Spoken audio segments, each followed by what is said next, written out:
Hello there and welcome back to Cuckoo for Books. My name is Salva and today I will be doing a book review on Marie Lu's The Young Elites.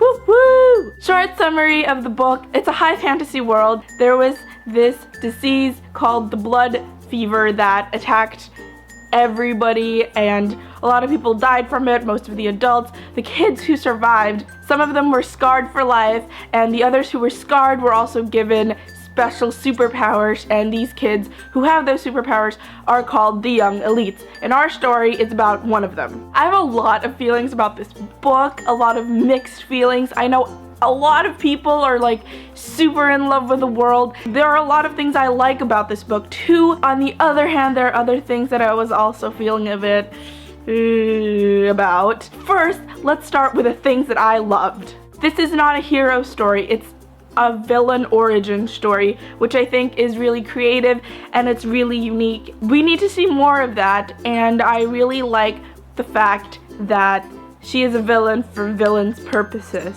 I really hope that she ends up taking over the world someday and is bad while doing it, our main character, Adelina. We need more villains for villains' sake. I'm not saying it's a good thing in the real world, but for, you know, books and movies, it's nice to see a villain who doesn't cop out at the end and was like, I was just misunderstood, forgive me, and you sort of don't feel the sense of justice in taking that villain down, because at the end you're just like, there, poor boy. That being said, Adelina as a villain, I feel maybe it's because it's still her origin story and she's still growing into who she is. Adelina as a villain, I felt like wasn't that strong, aside from the physical flaws and or talents that she had. There was really nothing that drew me to her as a character. So there was that. I started this book thinking it was gonna be a fun superhero origin story where, you know, these casted out children with superpowers band together and then they learn to be a team and they're gonna have so much fun and it's gonna be like the Avengers but set in medieval times. It's not. It's a dark story where morals are askew. Children are committing murder in cold blood. Friends aren't really friends as much as they are people you use as a means to an end. And you just have to sort of shift your perception. Not lower, but change your expectations. And once I did, I was like, okay, I think I can get into this. I really love the world building in this book. If there was any universe or any fantasy world that I wanted to see immortalized in film or in fan art or a video game maybe, it would be this world, the world that Marie Lu created for the Young Elites. Our story takes place in a universe where there are three lands: the Sunlands, the Sealands, and the Skylands. Our heroine is from one of the Sealands, Estentia, and it's sort of this fantastical version of Venice where there are waterfalls in the ocean and there are these things called Baliras who are like sea dragons, but then they also fly and they have 3 moons. It's a really, really beautiful world the way Marie Lu describes it. You know, the cobblestones, the canals with the gondolas, the palaces, the Fortunata court, they're all so beautiful and I loved reading about it and I loved like imagining what it would be like.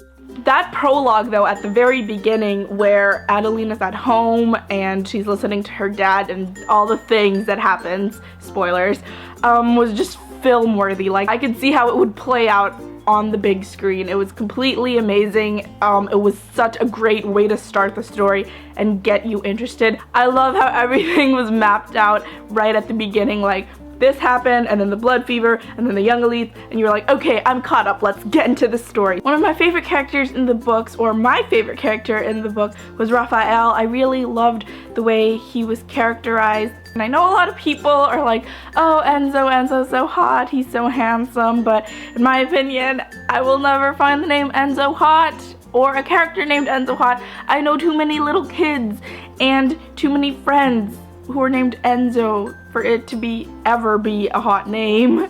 Now for the spoilery section of my review, so if you haven't read this book, you know the drill, and you know to mosey on out of here.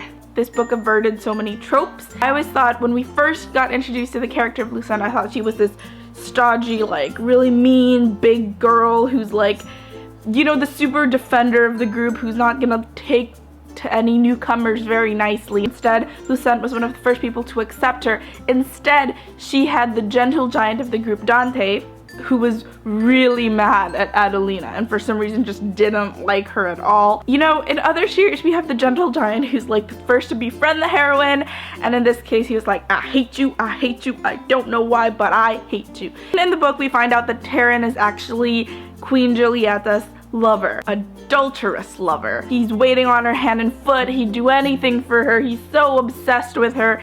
All Queen Giulietta has to do is like, come here, young man, and he's like, yes, like a puppy. You see a lot of it in books, but in YA you're like, usually too young to be adulterers, so interesting addition to the story. Also the fact that a good chunk of the book takes place in a brothel. Where did most of your book take place? Well, she trained in a brothel where she learned the art of seduction. Interesting choices. We've talked about how I didn't really care for Adelina as a character. Added to the fact that there were other POVs in the book that I was so much more interested in. They introduced Taran's world and Queen Giulietta. I was like, I want more time there. I want to learn more about their world. I don't care about, you know, the young elites in the Dagger Society. I want to know more about this kingdom's politics, more about Giulietta, what spurred her to kill her husband. Why did she even marry that guy in the first place? Couldn't she have married another royal? I'm so much more intrigued by Taran and Giulietta's story than I was by Adelina's. And those are my thoughts. Again, I didn't wholeheartedly love it. At the same time, it's definitely not a disappointment and not by any means a bad book. It just sort of wasn't my cup of tea. I was expecting this and then I got this and it wasn't really bad, but it was not what I was expecting. And there you go, those are my thoughts on Marie-Luce, The Young Elites. If you guys like this video, give it a thumbs up. Don't forget to subscribe. You can follow me on Instagram and Twitter, both at Cuckoo4Books, and I will see you guys next time. Goodbye!